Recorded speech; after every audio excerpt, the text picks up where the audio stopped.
gente parte da premissa da informação. Informação do meu amigo Diogo Rossi, que trabalha lá no Debate Raiz, lá no Rio Grande do Sul, sempre muito bem informado, que na verdade tem uma informação que apenas confirma o que a gente já imaginava. O Gustavo Quinteiros tem o prazo até o próximo fim de semana, né? O próximo final de semana, no Clássico Grenal, que será disputado na Arena do Grêmio, no sábado, vou pegar o horário certinho aqui, às 9 da noite, no jogo entre Grêmio e Internacional. O Clássico Grenal, o primeiro do Campeonato Brasileiro, o quarto do ano, na quarta rodada do Brasileirão. Se o Gustavo Quinteiros não vencer esse Clássico Grenal, ele tá fora. Na verdade, a informação é de que se ele perder o jogo, ele tá fora. Ou seja, não há convicção nenhuma no trabalho, estão condicionando ele a um resultado exatamente para ter um motivo para demiti-lo. Isso pode não acontecer contra o Mirassol, dificilmente vai acontecer, é um jogo fora de casa, só vai aumentar a pressão e deixar o Gustavo Quinteiros pressionado até o Clássico Grenal do sábado e também para, digamos assim, tirar a responsabilidade da direção. Porque se a direção demite o Quinteiros, como todo mundo queria nesse momento, e sei lá, passou uma semana sem conseguir contratar um novo treinador, tem que colocar o auxiliar técnico lá, o James Freitas, e o Grêmio toma uma chapuletada nesse Clássico Grenal, é óbvio que a responsabilidade recairia sobre o dirigente. O que faz a diretoria agora nesse momento? Ela deixa, ela faz aquele processo de fritura natural para que quando ela resolva tirar o comandante, o treinador, ela tenha respaldo da torcida. Não esqueçam nunca que estamos num ano eleitoral, então muitas das decisões elas são tomadas por conta desse aspecto também. Então, o Gustavo Quinteiros, que está demissionário, que já está caindo, está no gerúndio, né? Já caiu o Gustavo Quinteiros, ele está no gerúndio, ele está caindo, tem agora o prazo até o próximo sábado, para que daqui a pouco, se ele vencer o Grenal, ele ganhe uma sobrevida, porque a gente sabe o quanto impacta uma vitória num clássico, o Grêmio tem tido dificuldades nos últimos clássicos, não tem vencido, né? Então daqui a pouco, né, pode-se imaginar que possa ser um ponto de virada. Agora a direção já meio que lavou as mãos e deixou na conta da necessidade de vitória, e se ela não vier, e o Grêmio tem apenas uma vitória no campeonato e é uma vitória culposa, né? Sem completa intenção de vencer, que é contra o Atlético Mineiro. Tem duas na Sul-Americana, contra times inexpressivos, né? Inqualificáveis, e no Gauchão o Grêmio perdeu a chance de ser octacampeão gaúcho. Mas acima dos resultados, eu queria falar com vocês aqui sobre o que eu tô vendo dentro de campo e dos motivos pelos quais o Gustavo Quinteiros está na berlinda, mais do que na berlinda, né? E já está na corda bamba, assim, pendurado por um fio. Tanto que a questão é um prazo de dias para ele ser derrubado. O grande lance é que você precisa entender o trabalho. Qual é o trabalho do Gustavo Quinteiros? Que começou dizendo que o Grêmio teria pegada, intensidade, marcando alto, e isso durou 2 jogos. E a partir dali, quando o Grêmio, depois de pegar Monson, Caxias e tal, equipes da Série C e D e sem divisão do futebol brasileiro, como são a maioria das equipes do interior do Rio Grande do Sul, quando ele começou a ter um pouquinho mais de dificuldade contra Juventude, contra Internacional, ele se atrapalhou. Ele se atrapalhou. E aí, se a gente for para a Copa do Brasil, São Raimundo, Atlético, ele também se atrapalhou. Então, qual é o acréscimo? Qual é o dedo do Gustavo Quinteiros, né, nessa reformulação que o Grêmio faz, nessa ruptura? Qual é a influência dele no time? Tá difícil de enxergar. Porque a influência existe até, tá? Existe. Mas ela é muito negativa. É um Grêmio que joga sem meio campo. O meio campo do Grêmio se resume a combater e não a criar. O Grêmio não constrói por dentro, o Grêmio constrói via balões, chutões e tentativas de ligações diretas. Eu acho bonito quando você tem uma saída de bola com o teu goleiro participando do jogo, o teu zagueiro também, e que você ligue os teus pontas e você consiga surpreender os adversários. Não é o que acontece. Essa é a via de regra do Grêmio. Não é uma alternativa, não é quando o Grêmio é atacado. Não, o Grêmio mesmo quando tem a bola, ele busca esse tipo de jogada. E normalmente pega defesas bem postadas, porque já identificaram como o Grêmio joga. Vocês acham que o quê? Que o Felipe Luiz não estudou o Grêmio, não sabe como é que o Grêmio joga? Então, mesmo que o Grêmio pudesse tentar oferecer alguma coisa ao Flamengo, o Flamengo estaria pronto, porque é muito notório, é muito nítido, é muito cristalino enxergar a maneira como o Gustavo Quinteiros trabalha. E isso prejudica individualidades, o coletivo não funciona, mas as individualidades, elas acabam morrendo dentro da tua confiança, do teu elenco. Onde nós vamos chegar assim? Se fosse um sistema, olha, infalível, o Grêmio ganhou todos os jogos a partir de agora, desde que ele chegou, quase todos os jogos, o Grêmio tem um índice de acerto quando você faz uma ligação direta, não é. Não é, porque a ideia dele é ligar ou pro Pavon ou pro Kiki Oliveira, que é um cara que tem aproveitado realmente as oportunidades, foi uma boa contratação, mas normalmente ele busca soluções individuais, não se beneficia de algo tático. Então, o Bright White fica sozinho lá na frente, sozinho, sem ter abastecimento, né? E do que vive um time de futebol? De criação de jogadas, dos meias articuladores. E a gente termina a temporada falando qual seria o meia do titular do Grêmio, o Cristaldo ou o Monsalve? Pois ele entendeu que o Edenilson deveria ser esse cara. E agora o Cristaldo está reconquistando aos poucos a posição de titular. Fora isso, o Gustavo Quinteiros está caindo também pelas suas entrevistas. Porque o Quinteiros, ele tem uma dificuldade, e isso é o problema dos técnicos estrangeiros, tá? Eu não sou contra estrangeiros, muito pelo contrário. Acho que alguns vieram aqui e fizeram grandes trabalhos, especialmente dois, o Jorge Jesus e o Abel Ferreira. Mas temos outros, o Juan Pablo Vojvoda, e eu poderia citar outros aqui também, tá? Que fizeram bons trabalhos aqui no futebol brasileiro, eu não discuto isso. Agora, existe uma neurose, muitas vezes dos dirigentes, de ter que contratar um técnico estrangeiro.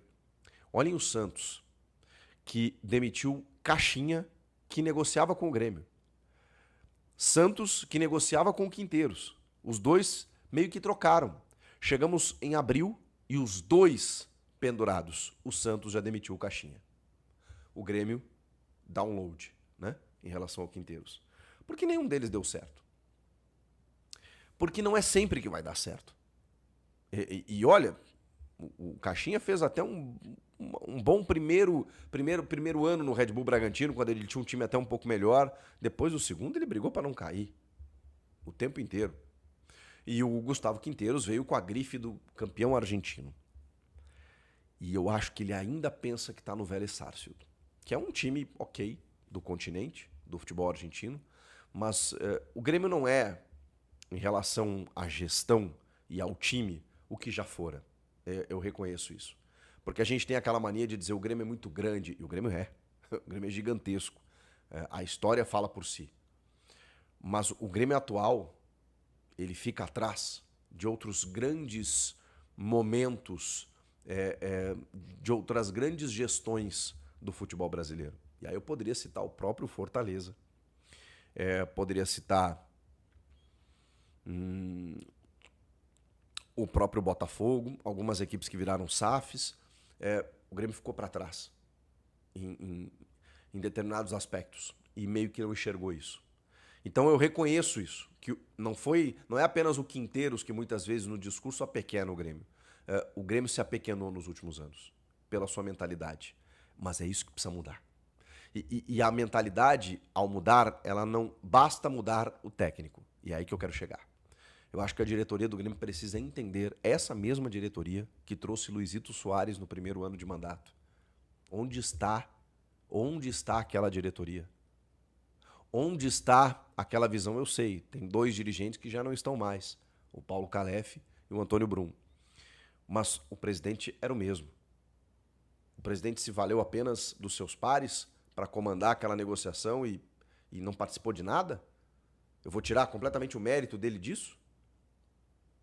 Bom, nos 2 anos seguintes, ele realmente não conseguiu conduzir as coisas da melhor forma. Então, é um apelo que eu faço ao presidente Alberto Guerra, que ele volte aquele tesão que ele tinha quando ele assumiu o Grêmio pela primeira vez como presidente e trouxe Luizito Soares de um Grêmio que vinha da Série B. Cadê esse Grêmio? Que sempre pensou grande, que nunca se intimidou contra Palmeiras, Flamengo, Atlético Mineiro, quem quer que fosse. O Grêmio do Felipão batia em todos eles. O Grêmio da década de 80 também. O Grêmio ganhou o Brasileiro de 81, sobre o São Paulo no Morumbi lotado, com o Baltazar fazendo gol no ângulo do Valdir Pérez, que foi o goleiro da Copa de 82. Isso em 81. Meu pai me contava essa história desde que eu nasci, porque eu nasci em 81. E ele me contava que o ano que eu nasci, o Grêmio foi campeão brasileiro pela primeira vez. O Inter tinha sido tri em 79, pois o Grêmio foi lá em 81 e começou. E aí ganhou a Libertadores em 83 e ganhou o Mundo em 83. Cadê esse Grêmio? E vocês acham que o Grêmio tinha investimentos? Eu sei que o futebol inflacionou, a gente está num outro momento, mas vocês acham que o Grêmio tinha a atenção do eixo? Investimentos? Vocês acham que os jogadores queriam jogar em Grêmio Internacional? Como é que paravam lá em Porto Alegre gringos do calibre de Hugo de Leon, de Arce, Rivarola? Criatividade. Jogadores com fome. E pensamentos competitivos. Do tipo, não interessa, nós vamos comer grama. E nós vamos brigar contra arbitragens que muitas vezes nos prejudicam. Nós vamos brigar contra o sistema. Nós vamos brigar contra esses caras que têm... o Grêmio foi tricampeão da Copa do Brasil, calando 97 mil pessoas no Maracanã, o Flamengo de Romário. E eu não vou... E aí eu acho engraçado quando a gente vai jogar contra o Flamengo hoje e a galera fala assim, mas o Grêmio é freguês do Flamengo. Claro, se você pegar os últimos 6, 7, 8 anos, realmente. Agora olha a história. O Grêmio sempre bateu no Flamengo. Tem um 6-1, gente. Tem um 6-1. O 5-0 da Libertadores, um puta jogo. Um dos jogos mais épicos da história do Flamengo. Foi sobre o Grêmio naquela semifinal de Libertadores, 5-0. Mas olhem a história. E a partir dali, parece que o Grêmio se caga pra jogar com o Flamengo. Porque o Flamengo é um puta time, ok. Mas o problema é aceitar como foi o jogo. O Grêmio, sabe, aceitar um Flamengo meia boca, assim, sabe? Jogando, fazendo 2-0 ao natural, dentro da nossa casa. Então é isso que tá errado. Não é só o Quinteiros, mas o Quinteiros ele é peça-chave, porque ele pensa isso. Ele se intimida. Ele já se menospreza, ele já se diminui quando ele normaliza esse tipo de coisa. E aí, o que eu gostaria de ver era um técnico para dizer, não, isso não é normal. O Grêmio não é esse aí. Mas parece que todo mundo concorda de que o Grêmio é isso. O Grêmio é isso que está posto aí. É um time, não é nem coadjuvante, é um mero figurante. E o Grêmio nunca foi. O Grêmio nunca foi um figurante, mesmo nos piores momentos, cara. Então, assim, tá dando um sentimento de constrangimento. E eu sei que tem muito torcedor que fica bravo comigo quando eu nossa, pra que gremista assim? Esse é o meu sentimento. Se você tem o seu, eu respeito. O meu sentimento é esse. Eu tô constrangido, porque eu vi a história. Eu não sei que idade você tem, você que tá vendo esse vídeo, mas eu vi a história, cara. A história a partir dos anos 80, dos anos 90, e mesmo nos momentos difíceis. Eu vi a história acontecer. E vi times muito ruins também. E vi muitos problemas acontecerem. E a gente alertava pra eles. E a gente tá num momento, cara, insosso. Um momento em que não fede nem cheira. Porra, isso não dá, cara. Isso não dá. O Grêmio sempre foi respeitado. Eu moro em São Paulo. As pessoas me olham hoje e falam assim, e o Grêmio, hein? Nossa, cara, o Grêmio, o que tá acontecendo? Nossa, o Grêmio, cadê o Grêmio? O Grêmio vai brigar para não cair de novo? Nossa, esse time do Grêmio não vai a lugar nenhum. Quando o que eu sempre ouvi é, puta, o Grêmio tá jogando, hein? Caramba, é encardido jogar com o Grêmio, hein? Nossa senhora, o Grêmio é uma pedra no sapato, cara, vencer o Grêmio é difícil. Eu não ouço mais isso.